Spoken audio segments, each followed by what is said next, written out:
Allora, di Cati Cognetti, per un soffio no, chi c'ha da parla di la soggio rigor do Balisandro, su zidelo che è stato gastigato, avete a parola, da scuola, sicuro, avete a parola. Merci Madame la Présidente. Monsieur le Président, comme le disait Sénèque, les grandes douleurs sont muettes. Et c'est dans ce silence absolu que le plus assourdissant que Lisandre, âgé de 17 ans, s'est donné la mort le 14 mai dernier. C'est dans ce triste contexte qu'a été créée l'association Rigor do Lisandro ou Stella d'Amor, née de l'immense courage de sa famille et de ses proches, qui constitue un appel à la vigilance et à l'action contre le harcèlement scolaire. Monsieur le Président, vous allez me dire que la compétence éducation, dont la collectivité appelle le transfert de ses vœux pour l'exercer pleinement via le pouvoir législatif qui serait confié à l'Assemblée de Corse, relève de l'État actuellement. C'est vrai, oui, sur le plan statutaire. Mais des passerelles institutionnelles existent néanmoins. L'échange et le dialogue peuvent être aussi fertiles. Je prends pour exemple l'Académie de Besançon où depuis 2024, certaines écoles sélectionnées ont expérimenté des cours d'empathie pour enseigner aux enfants l'importance des émotions ressenties pour construire un monde plus compréhensif et inclusif. Il s'agit d'inculquer aux élèves la capacité de se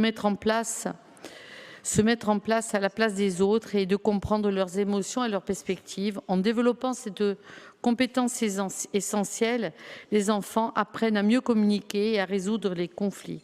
Des séances d'empathie pour sensibiliser les élèves à la diversité, à la différence, en encourageant le respect, la tolérance envers les individus. Cette expérimentation n'est pas issue du néant, elle est le fruit d'échanges avec la communauté éducative et avec des élus locaux qui ont voulu enrayer le phénomène du harcèlement.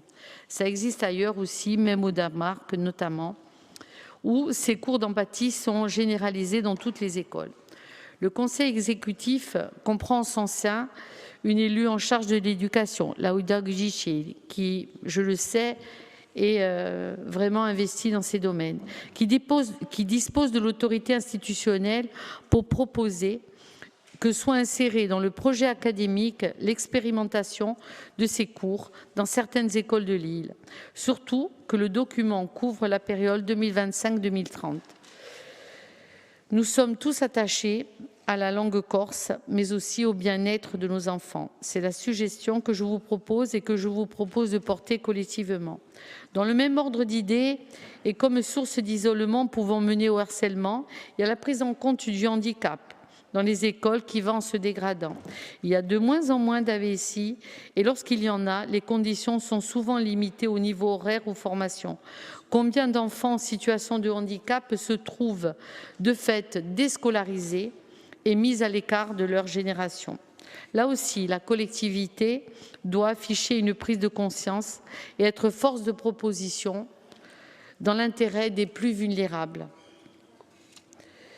Alors, vous l'avez dit, nous avons évoqué beaucoup de problèmes qui se font le jour en Corse et nous devons être vigilants sur toutes ces dérives. On l'a vu récemment et ça sera sûrement évoqué dans cette assemblée, les tags contre le cardinal qui mettent en évidence l'importance de notre action au sein de cette collectivité. Alors, in ogni scuola, in ogni luogo, in ogni casa, nous pouvons et nous devons agir. Per Lisandro, per tutta nostra gioventù, per agorsiga, allora tocca a noi. A ringraziarvi.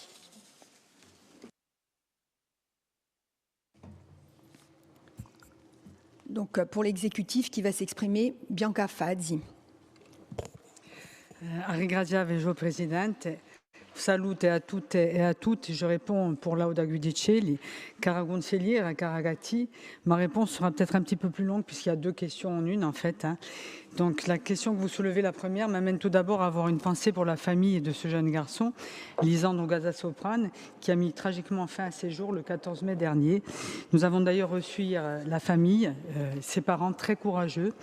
Nous les avons reçus avec le président Anne-Laure Santucci, Lauda, moi-même et les deux présidentes des commissions, Dani Antonini et Muriel Fagne.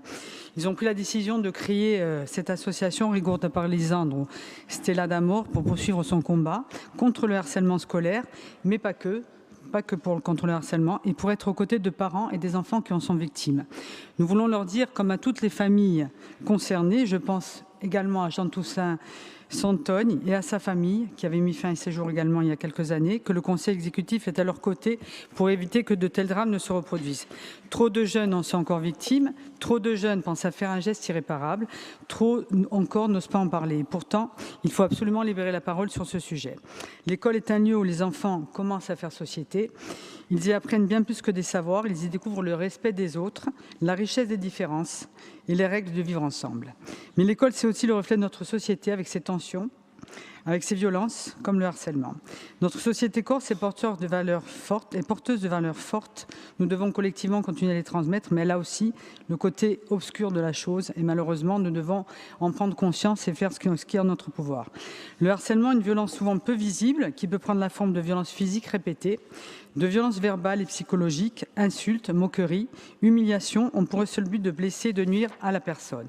Avec le développement de nouvelles technologies et des réseaux sociaux, ce phénomène dépasse désormais le cadre scolaire et affecte aussi les jeunes à travers le cyberharcèlement. Les victimes se retrouvent souvent isolées face à cette menace diffuse et continue qui perdure au-delà des murs des établissements. Le harcèlement ne fait pas de pause. La place que prennent désormais les écrans et les réseaux aussi dans nos vies, je pense au ravage notamment de TikTok, par exemple, à son algorithme qui peut enfermer les utilisateurs dans des boucles de contenu extrêmes, automutilation, anorexie, idées suicidaires. Nous, élus de la Corse, nous ne pouvons nous résigner devant des drames qui endeuillent ces familles et devant ces jeunes. À la collectivité de Corse, le sujet du harcèlement figure au cœur de nos préoccupations parce qu'il concerne nos enfants, mais parce qu'il concerne la jeunesse, leur santé psychique, mais surtout leur bien-être.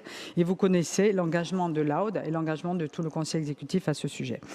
Il n'est pas question de compétences, mais de travailler main dans la main avec les acteurs, les éducateurs, les professeurs, les professionnels de santé bien sûr, mais également les associations qui effectuent un travail remarquable. Et surtout les familles, les enfants, des enfants harcelés, mais aussi des enfants harceleurs.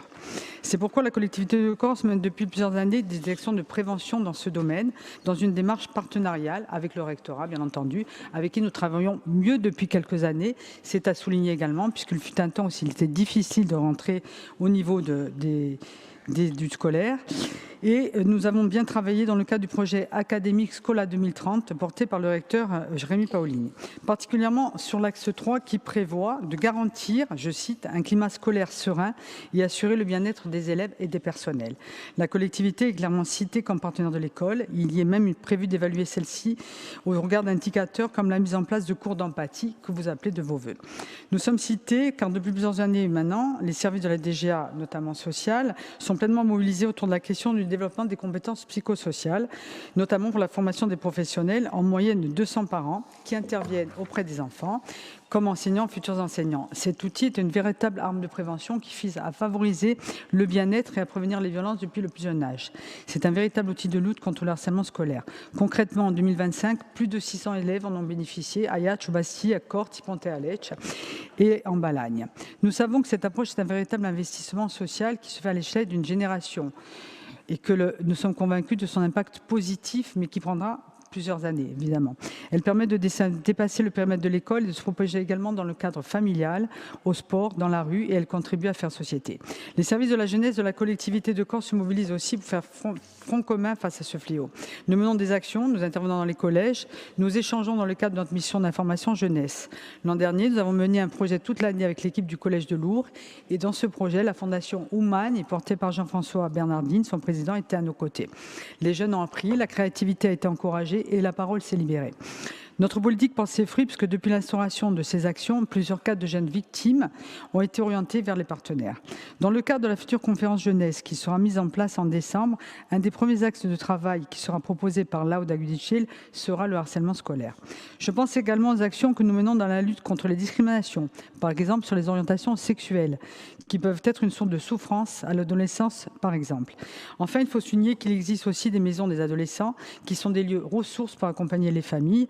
La collectivité se mobilise d'ailleurs en direction des 3 MDA, Bastille, Pays Ajaccien et Sud-Corse, pour les soutenir. De manière plus large, cette tragédie révèle aussi les difficultés de prise en charge de notre jeunesse sur le volet santé mentale, avec un système de santé qui n'arrive plus à accompagner et à répondre à l'explosion des demandes, notamment depuis la crise Covid. En tant qu'institution, nous devons renforcer nos actions pour nous positionner comme un acteur engagé qui lutte contre toutes les formes de harcèlement et dont les élus et les agents seront toujours là aux côtés des victimes. Notre rôle à tous est aussi d'informer sur l'ensemble de ces initiatives pour que les parents, les proches soient aussi en alerte sur ces sujets et trouvent des interlocuteurs. C'est ce que souhaitent les parents de Lisandre aussi. Nous serons à leur côté dans cette démarche. Aussi, le Conseil exécutif proposera à la Commission santé de lancer un cycle de travail sur le harcèlement scolaire et dont les causes, nous le savons, sont multifactorielles. Le Conseil exécutif et les services de la collectivité y prendront évidemment part, et ce afin de construire des pistes de travail complémentaires aux actions déjà engagées par les acteurs. Enfin, Cathy, vous évoquez la situation des AVSI, les auxiliaires de vie scolaire individuelle. Depuis plusieurs années, les familles constatent une réduction progressive du nombre d'heures attribuées aux enfants en situation de handicap. Cette diminution n'est pas liée à une baisse des besoins, mais bien à un manque de moyens humains et financiers alloués à l'éducation nationale.